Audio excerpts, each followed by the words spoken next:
much for joining in. Well, what a week it's been. On a day-to-day basis, we're used to seeing the Nifty hit either a century or a double century. Today as well, half a century. What are the levels you're tracking on the Nifty, and fill us in with your trading picks? Hey Nigel, good afternoon to you and all the viewers.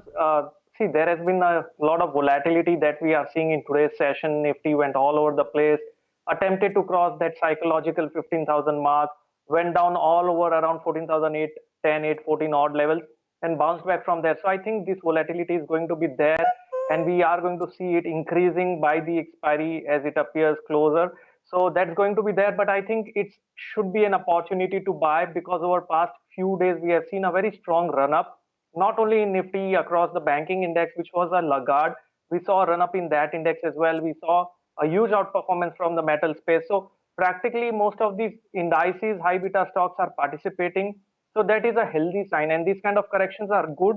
That provides opportunity for traders to enter. So any dip, if we get again from here around 14,850, I think that should be utilized as a buying opportunity.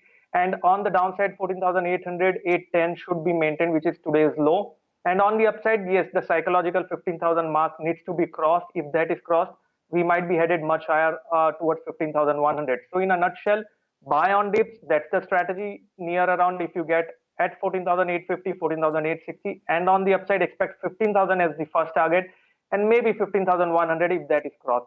From stock specific perspective, the first pick is going to be SAIL. We can clearly see a huge outperformance from the metal space, and SAIL has shown a spectacular run up for some time, and even now the momentum is not slowing down. There is no divergence absolutely on the upside. So SAIL can be a good buy here.